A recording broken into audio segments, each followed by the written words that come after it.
Le gravier craquait sous mes pneus alors que je tournais dans l'allée circulaire et élégante du domaine de mes parents. Le soleil d'hiver reflétait sur le chrome et les peintures brillantes des Bentley, des Ferrari et une Rolls vintage s'alignaient le long de la cour comme des trophées. Ma vieille Toyota Corolla avait l'air d'avoir atterri dans le mauvais quartier. Je la conduisis délibérément entre la Ferrari cerise de Grant et la Bentley blanc-perle de Vivien, coupant le moteur sans aucune honte. Depuis les marches de l'entrée, Grant me repéra immédiatement. Sa voix s'éleva à travers l'allée, assez forte pour le groupe de parents qui l'entouraient. « Eh bien, regarde qui est enfin arrivé, toujours traînant ce tas de ferraille, Céleste. » Quelques rires polis et cinglants suivirent. Je sortis de la voiture, lissant l'ourlet de ma simple robe bleu marine. Hélène, ma mère, descendit les dernières marches avec la grâce d'une hôtesse expérimentée. Son sourire était chaleureux pour les invités, mais ses paroles étaient choisies pour moi. « Et tu sais, ma chère, il y a tellement de postes stables ouverts chez Arrow Technologies. Un salaire fixe pourrait t'aider à évoluer. » Je croisai son regard un instant, laissant les commentaires glisser sans réaction. Si j'avais appris une chose ces 5 dernières années, c'était que le silence faisait souvent plus mal qu'une répartie. À l'intérieur, le parfum des conifères et du traiteur haut de gamme m'enveloppait. Le salon était rempli de personnes vêtues de costumes sur mesure et de robes de créateurs. Des flûtes de champagne s'équilibraient entre des doigts chargés d'or et de diamants. Je naviguais à travers les conversations légères et les compliments déguisés, offrant des hochements de tête et de brèves esquisses de sourire. Grant fit un point d'honneur à me rejoindre près de la cheminée, sa voix baissée pour que seules les personnes proches entendent. Viv et moi parlions justement. Tu dois être fier de cette petite appli sur laquelle tu travailles. Elle paie toujours ton essence, non? Vivien fit tournoyer le champagne dans son verre, ajoutant, le concessionnaire de Bradley pourrait t'offrir quelque chose de plus approprié pour une Arrow si tu peux gérer les paiements. Ils rirent comme s'ils avaient répété. Je jetai un coup d'œil à ma montre, remarquant l'aiguille des minutes grimper lentement vers l'heure. Le timing était presque parfait. Je trouvai un coin tranquille près de la fenêtre d'où je pouvais voir la vaste pelouse parfaitement entretenue. Je n'étais pas là pour gagner leur approbation. J'étais là pour mettre fin au jeu qu'ils ignoraient être en train de jouer. Grant ne manquait jamais une occasion de jouer la comédie lorsqu'il y avait un public. Il s'affala dans un fauteuil en cuir, souriant comme s'il venait de poser un piège. « Alors Céleste, comment va ta petite boîte d'appli? Toujours une 12aine d'utilisateurs et un rêve ?» Vivien s'installa sur l'accoudoir à côté de lui, son bracelet en diamant captant la lumière du feu. « Oh, sois gentille, Grant. Je suis sûre qu'elle s'en sort bien, même si tu pourrais toujours revenir chez Arrow Technologies.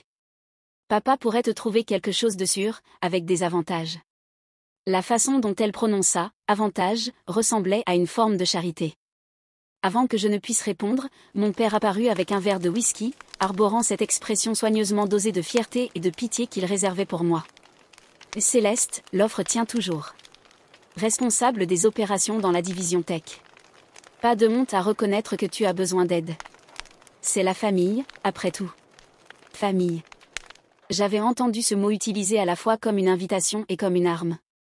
Mon esprit revint à des réunions passées le Noël où ils avaient porté un toast à la promotion de Grant tout en ignorant le premier brevet de ma start-up, le barbecue d'été où Vivien plaisantait en m'appelant leur « artiste affamé », le réveillon du Nouvel An où papa m'avait conseillé d'être réaliste avant qu'il ne soit trop tard. La conversation d'aujourd'hui n'était pas différente, juste plus polie pour les invités qui circulaient autour de nous. Ils ne voyaient pas le sous-entendu, la manière subtile dont ma place dans cette famille avait été cimentée, celle de l'outsider qui refusait de jouer selon leurs règles. Mon téléphone vibra dans ma main. Je baissai les yeux, l'écran s'éclairant d'une notification sécurisée, colis sécurisé. Tous les systèmes sont opérationnels. Je remis mon téléphone dans ma pochette, mon expression inchangée. Grant souriait encore en coin. Vivien faisait toujours tournoyer son champagne dans son verre. Papa attendait toujours que je cède. Je me contentais de hocher la tête poliment, comme si leurs paroles n'avaient été que de simples plaisanteries inoffensives. En réalité, l'horloge venait tout juste de commencer à tourner. Il y a 5 ans, quand Tom Apex n'existait que comme un nom griffonné au dos d'un reçu. Je n'avais ni bureau ni équipe, juste un concept et une croyance obstinée que l'informatique quantique n'était pas une impasse. J'ai vidé toutes mes lignes de crédit, emménagé dans un appartement d'une chambre aux peintures écaillées, et appris à faire durer les courses pendant des semaines. Chaque centime gagné était réinvesti en recherche et développement. Pendant que ma famille partait en vacances dans le sud de la France, j'étais enfermé dans des laboratoires sans fenêtres, soudant des prototypes aux côtés d'ingénieurs qui croyaient autant que moi en cette vision. Lorsqu'ils organisaient des galas de charité, moi, j'étais à l'autre bout du pays, rencontrant discrètement des investisseurs préférant rester anonymes. Chaque brevet que je déposais passait par un labyrinthe de sociétés écrans pour garder mon nom à l'abri des médias. Ils ne remarquaient rien. Ils étaient trop occupés à mesurer le succès en mètres carrés et en chevaux vapeur. Au dîner de famille, mes nouvelles étaient balayées avant le dessert. Ils pensaient que mon silence était un signe de défaite. En vérité, c'était une stratégie. Harrison Knox est entré en scène il y a 3 ans, un capital risqueur avec la rare capacité de voir au-delà du simple bilan immédiat. Il se fichait de mon absence de voiture de luxe. Ce qui l'intéressait, c'était que les algorithmes que nous développions pouvaient transformer des industries entières. Son financement a propulsé Quantum Apex d'une start-up prometteuse à un acteur disruptif du secteur. Depuis, nous avançons dans le silence. Les prototypes sont devenus des produits. Les produits des percées. Les percées des leviers, dont un que je venais d'utiliser pour racheter Arrow Technologies.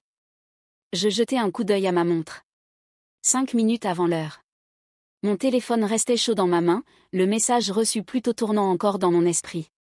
Le timing était parfait. Je laissai mon regard dériver vers les fenêtres, où la pelouse parfaitement entretenue s'étendait à perte de vue. Bientôt, tout le monde dans cette pièce cesserait de parler suffisamment longtemps pour écouter. Grant tournait autour de moi toute la soirée, comme un requin flairant le sang, attendant le moment où il penserait que j'allais enfin craquer. Ce moment arriva quand un groupe des collègues de notre père se rassembla près du buffet, verre en main, échangeant des questions polies sur les affaires. Grant se pencha, assez fort pour que la moitié de la pièce entende, le perdant ne peut même pas s'offrir une voiture décente. Il sourit, se délectant des éclats de rire de ceux qui pensaient que ce n'était qu'une plaisanterie fraternelle inoffensive. Autrefois, j'aurais peut-être riposté ou au moins laissé transparaître mon irritation. À la place, je souris lentement, posément et plongeai la main dans ma pochette pour sortir mon téléphone. Mes doigts bougèrent avec l'aisance de la mémoire musculaire tandis que je faisais défiler jusqu'au numéro sécurisé et appuyais sur appeler. Une voix répondit dès la première sonnerie. « Prêt quand vous l'êtes. »« Faites venir, » dis-je, puis raccroché sans un mot de plus. Le sourire de Grant vacilla légèrement, comme s'il ne savait pas si je l'ignorais ou si je préparais quelque chose. Vivien inclina la tête, m'observant comme si elle cherchait à lire dans mes pensées. Notre mère, sentant la légère tension, s'approcha pour changer de sujet, mais je l'entendis à peine. Au début, un faible bruit, presque comme le ronronnement d'une tondeuse à gazon au loin. Puis il grandit, régulier, rythmique, indubitable. Les conversations dans la pièce faiblirent alors que les gens regardaient vers les immenses fenêtres du sol au plafond. Quelques invités sortirent sur la terrasse, se protégeant les yeux en scrutant le ciel. Le son s'amplifia, le battement des pales d'un rotor dans l'air hivernal. Les serviettes voltigeaient sur les assiettes et les flûtes de champagne tremblaient dans leurs tiges. Grant s'approcha des fenêtres, fronçant les sourcils. « C'est quoi ce bordel ?» Je restai à ma place, la main légèrement serrée autour de mon verre. Le bruit était maintenant assez fort pour que même l'invité le plus distrait ait cessé de parler. Les têtes se tournèrent, les pieds se dirigèrent vers les vitres, la curiosité les attirant. La première ombre passa sur la pelouse, élancée et sombre sur l'herbe pâle. Je posai mon verre sur la table la plus proche et avançai, franchissant la distance jusqu'aux fenêtres d'un pas lent et délibéré. La silhouette sombre apparut en entier, fendant le ciel de lignes nettes et précises. Le corps de l'hélicoptère brillait sous le pâle soleil d'hiver, son souffle de rotor faisant onduler les taillés et agiter l'herbe saupoudrée de neige. Sur sa queue, tranchant sur la finition noire, un emblème argenté, Quantum Apex. Les murmures commencèrent comme une ondulation, puis gonflèrent en une vague basse de spéculation. Les invités se pressèrent près des portes de la terrasse, leur souffle embuant les vitres. Certains se protégeaient les yeux, d'autres levaient leur téléphone, tous se tordant le cou pour mieux voir. Je me dirigeai vers les fenêtres d'un pas calme, le bourdonnement de la curiosité remplissant le silence qui avait remplacé les rires d'avant. Quand je m'arrêtai, je me tournai légèrement vers l'assemblée, ma voix portant juste assez pour atteindre les coins de la pièce. Ma carrosse est arrivée. Les doigts d'Hélène se crispèrent sur sa flûte de champagne alors que ses yeux allaient et venaient entre moi et l'hélicoptère. La tige glissa de sa prise, le verre tomba sur le sol en marbre et se brisa en une gerbe de liquide doré et d'éclats de cristal. Elle ne se baissa pas pour le ramasser. Elle resta simplement figée. Le sourcil de Grant se plissa, son habituel sourire moqueur disparut. « Quantum Apex » murmura-t-il comme si ces mots n'avaient aucun sens pour lui. Vivien regarda alternativement entre nous, les lèvres entrouvertes, mais aucun son ne sortit. Dehors, l'hélicoptère descendait avec une précision contrôlée, le souffle du rotor soulevant les bords des manteaux des invités et faisant s'envoler des serviettes en papier sur la terrasse. Harrison Knox sortit de la cabine dès que les patins touchèrent le sol, se baissant instinctivement sous les pales tournantes. Son manteau charbon battait sur les côtés, ses yeux balayant la pièce jusqu'à se poser sur moi. Des exclamations et des murmures le suivirent, même si la plupart des présents ne comprenaient pas encore l'importance de sa présence. Harrison n'était pas du genre à assister à des événements sociaux sans raison calculée. Je soutins son regard un instant, puis me retournai vers ma famille. Richard s'était rapproché, son scotch oublié sur une table d'appoint. « Céleste, dit-il lentement, qu'est-ce que c'est ?» Je laissai la question en suspens, savourant son poids. Les rotors commencèrent à ralentir, le battement sourd devenant un bourdonnement régulier. Harrison se dirigea vers les portes de la terrasse, une fine chemise sous le bras. Je m'éloignai de la fenêtre, prête à le rencontrer à mi-chemin. La pièce, la maison, toute la soirée avait changé. Il ne le savait pas encore, mais rien ne serait plus jamais pareil. Harrison m'atteignit aux portes de la terrasse, les ouvrit d'une main ferme. L'air froid entra, apportant une légère odeur de kérosène. Tous les regards étaient désormais tournés vers nous. Je fis un pas en avant, la voix calme et claire. Puisque tout le monde semble curieux, laissez-moi vous éviter de deviner. J'ai acheté Arrow Technologies. L'accord a été conclu il y a 1 heure pour 7,2 milliards de dollars. Le silence qui suivit fut lourd, presque palpable. Grant laissa échapper un rire aigu d'incrédulité. « Tu plaisantes. » « Et non, » répondis-je en croisant son regard. « Je ne plaisante pas. » Son sourire vacilla. « Tu n'as pas cet argent. » Le visage de Richard était devenu pâle, la couleur de son visage vidé comme après avoir bu trop de scotch. « Ce n'est pas possible, » murmura-t-il presque pour lui-même. Vivien laissa échapper un rire léger et aérien, celui qu'elle utilisait pour faire disparaître quelque chose par le mépris. « Et Céleste, si c'est un coup monté. »« Ce n'est pas un coup monté, » interrompit Harrison en entrant. « L'acquisition est officielle. Le conseil d'administration l'a approuvée cet après-midi. » Des exclamations parcoururent les invités. Plusieurs tournèrent la tête vers Richard comme s'ils attendaient qu'il démente tout. Il ne le fit pas. Grant fit un pas vers moi. « Tu penses pouvoir acheter la société ? » « Notre société ? » « Je ne pense pas, » dis-je. « Je l'ai fait. » Vivien secoua la tête, mais sans conviction. Pourquoi le conseil aurait-il même envisagé ? Parce que, dit Harrison, Quantum Apex a offert un prix équitable du marché, avec les ressources et la vision pour faire avancer la société. Arrow Technologies stagne depuis des années. Richard retrouva enfin la parole, bien qu'avec une voix rauque. Tu es passé derrière notre dos. Je penchai la tête. J'ai fait un coup commercial comme vous nous avez appris à le faire, sauf que je n'ai pas sous-estimé la concurrence. L'atmosphère dans la pièce avait complètement changé. Les invités murmuraient dans les coins, certains regardant ouvertement comme s'ils assistaient à une pièce de théâtre. Je jetai un dernier regard à mon père, puis à mes frères et sœurs. Vous avez passé des années à me faire savoir ma place dans cette famille. Maintenant, vous saurez où vous vous trouvez dans la mienne. Je laissai le moment respirer juste assez longtemps pour que le poids de mes paroles s'installe avant de reprendre. Vous vous souvenez, commençai-je, quand vous m'avez dit que l'informatique quantique était une impasse. Grant, tu disais que c'était une perte de temps et d'argent, un projet fantaisiste pour ceux qui ne comprennent rien aux vraies affaires. La mâchoire de Grant se crispa, mais il ne répondit pas. Je me tournai vers mon père. Et toi, quand j'ai demandé à diriger la division technologique, tu m'as dit que je manquais d'expérience, que je devais apprendre à suivre avant d'essayer de diriger. Tu as donné le poste à quelqu'un qui n'a jamais écrit une seule ligne de code de sa vie. Les yeux de Richard se plissèrent, un muscle de sa joue tressaillant. Enfin, je me tournai vers Vivien. 3 fois j'ai été sur la liste restreinte pour une promotion. 3 fois tu as convaincu le conseil de me passer sous silence. Tu leur as dit que j'étais mieux adapté à la réflexion créative qu'au leadership. Vivien ouvrit la bouche, mais aucun son ne sortit. Je laissai mon regard balayer les 3.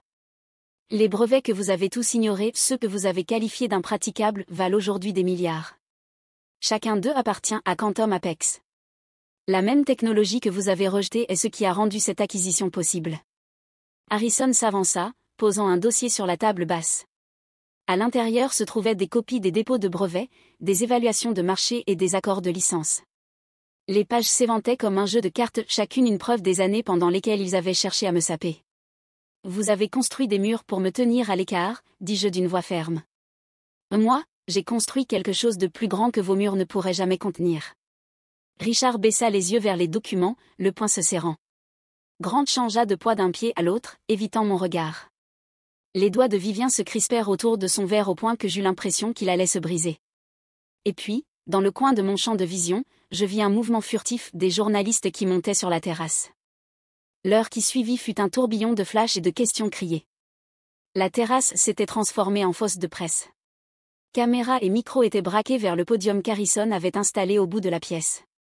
Derrière moi, un immense écran s'alluma, projetant les dernières innovations de Quantum Apex, des puces de la taille d'un ongle capables de traiter plus de données que d'immenses fermes de serveurs, des algorithmes de chiffrement qu'il faudrait des siècles, et non des secondes, pour déchiffrer. Je pris la parole par-dessus le bourdonnement des déclencheurs d'appareils photo. Alors que Arrow Technologies s'acharnait sur des infrastructures dépassées, Quantum Apex investissait dans l'avenir. Le résultat est devant vous. Les diapositives défilèrent, remplaçant les images de prototypes par des graphiques. La part de marché de Arrow Technologies, autrefois dominante, déclinait depuis des années, des lignes rouges épaisses en chute libre. Le contraste était brutal face à la trajectoire verte de la croissance de Quantum Apex. De la foule, la voix de Grant s'éleva. « Tu as tout volé. Ce sont nos designs. » Je ne lui jetai même pas un regard. Chaque avancée que vous voyez ici appartient à Quantum Apex, breveté et déposée bien avant que Arrow Technologies ne puisse en reconnaître la valeur. Une autre diapositive apparut, numéro de brevet, date de dépôt, nom des inventeurs. Mon nom. Un murmure parcourut la presse. Un journaliste se pencha en avant. Alors les rumeurs étaient vraies. Le PDG de Quantum Apex opérait anonymement. Oui, dis-je, et maintenant vous savez pourquoi. Si je m'étais révélé trop tôt, j'aurais subi le même sabotage qui a entravé chacune de mes propositions chez Arrow Technologies. L'atmosphère semblait s'épaissir, comme si l'histoire s'écrivait d'elle-même, la petite perdante devenue leader industriel, la fille sous-estimée qui rachète l'entreprise familiale. Les flashs crépitaient comme des feux d'artifice. J'aperçus Richard au fond, le visage figé comme taillé dans la pierre, et Vivien me regardant avec un regard qui n'était plus de l'amusement, mais du calcul. Je terminai par une phrase, chaque mot délibéré. Cette acquisition ne concerne pas que le business. Il s'agit de vision et la mienne s'est avérée plus forte. Les journalistes se précipitèrent en avant, criant pour des questions supplémentaires alors que je descendais du podium. Harrison m'attendait en coulisses, ses yeux me disant que le prochain mouvement m'appartenait. Quand le tumulte de la presse se calma enfin, je retournai au micro. Avec effet immédiat, Arrow Technologies opérera sous un nouveau nom, Quantum Arrow. Un nouveau conseil d'administration a déjà été nommé, chacun expert en informatique quantique, intelligence artificielle ou infrastructure numérique. C'est le leadership que l'entreprise aurait dû avoir il y a des années. Les murmures reprirent, cette fois plus aigus. Je ne les laissai pas s'amplifier. Pour ceux qui s'interrogent sur l'équipe dirigeante actuelle, Richard, Grant, Vivien, vous êtes invités à rester dans l'entreprise à des postes d'entrée de gamme. Vous aurez l'occasion d'apprendre la technologie que vous avez autrefois rejetée, depuis ses bases.